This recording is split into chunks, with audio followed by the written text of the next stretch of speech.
My name is Jessica Puente. I work for Xenon International in Omaha, Nebraska. I'm the director's assistant. Stacy Peters, she's the director of the campus, and I'm her assistant. And this right here is Ed Shada. He is the director for the Project Homeless Connect Omaha.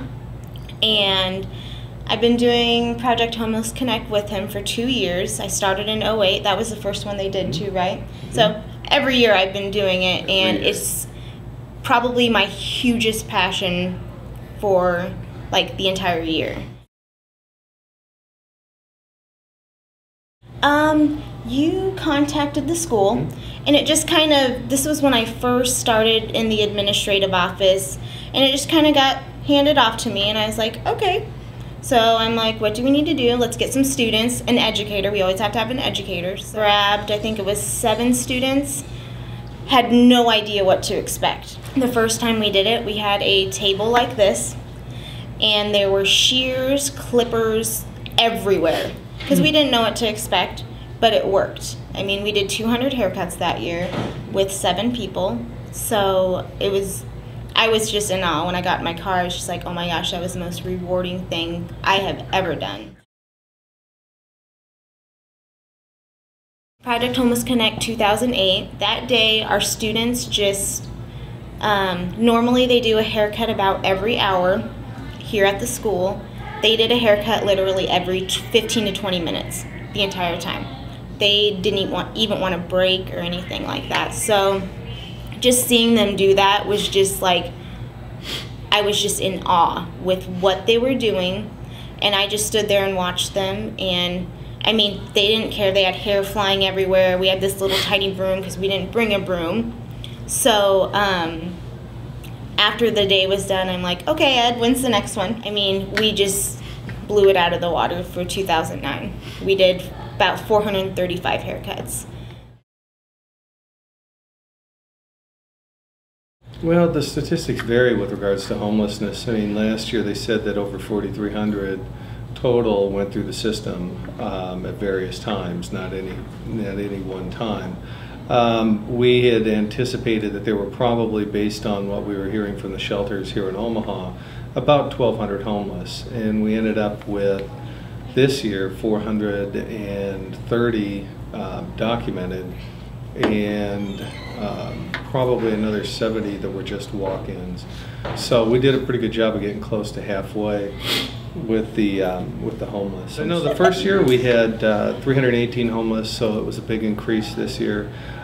We didn't know what to expect the first year, and when I had contacted Jessica, I didn't even know what to tell her, and she said, oh, we'll bring some people, we'll come in, just give us some power, and we'll do the cuttings. And we didn't know that it was going to be as large as it was. And after it was over, we started talking. We said, what do we need for, because I mean, literally the people would come away from this smiling like you couldn't believe. The one guy wouldn't talk. The one story was absolutely phenomenal. He was not talking. He was giving one-word answers, and they took him over to get his haircut, and he got his haircut, and they couldn't shut him up and talk the entire time afterwards. I mean, he had spent hours not talking to anybody, just walking around in a funk, and he got his haircut and just beamed, and he couldn't shut up. I think great. I really think what people need to know about the homeless community is they're not, I mean, some people think of homelessness as, I mean, I don't really want to use the word dirty, but people do. But I mean, these people that came in, I mean, they're just normal people that just need a little help.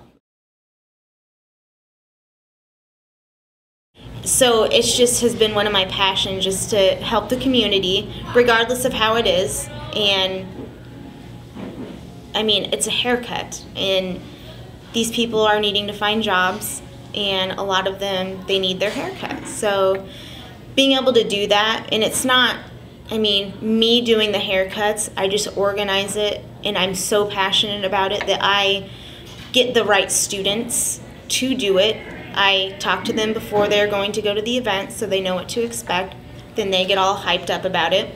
And so I have the right people and the right mindset to actually do this. Because I tell them, I'm like, not anybody can do this. I mean, not anybody can do this. So they feel amazing. I mean, they don't stop when they're cutting hair. They don't stop.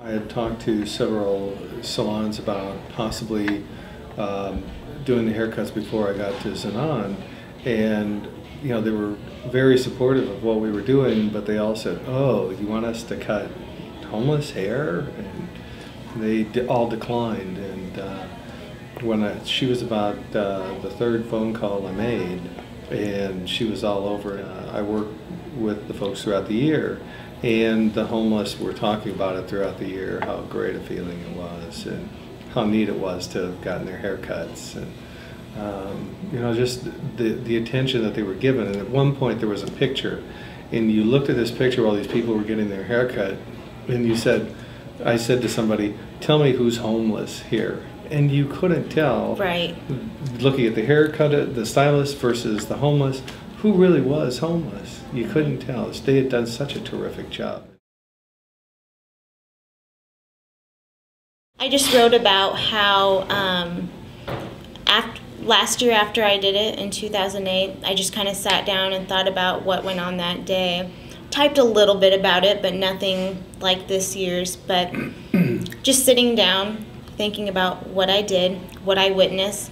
I mean, students, hair flying everywhere. They have hair, they're covered in hair, and they don't care. They do not care. I mean, doing haircut after haircut. Students not taking breaks. When they break, they sweep hair. And just the overall feeling that it gives, not only to myself, but I could tell it with them too. Afterwards, they were exhausted, but I could just tell that, I mean, their hearts were, were full. Well, I sent it to Michael German and to, I think, Stephanie Safine, I think, or something.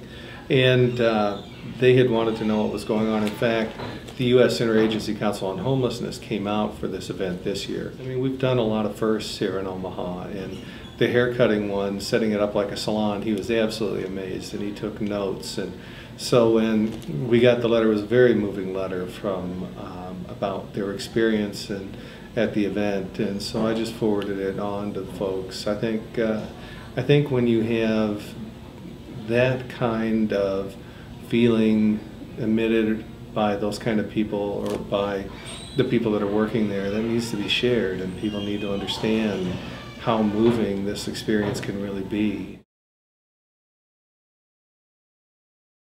We've had people come in now from usage. We've had people come in from Kansas City, from Missouri. They want to put one on, from Minneapolis, from Denver. And some of the stuff that we implemented, they did take back and they instituted in Denver, which was a very big compliment, because I think Jamie Van Leeuwen think the world of Jamie.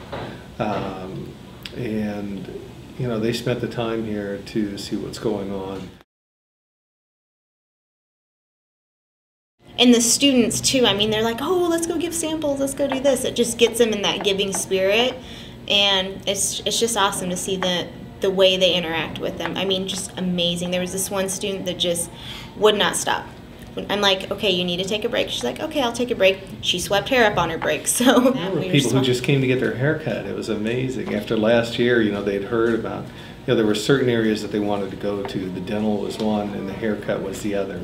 And it was, you know, you want to talk about angels in the community, and this is one. It's about giving back.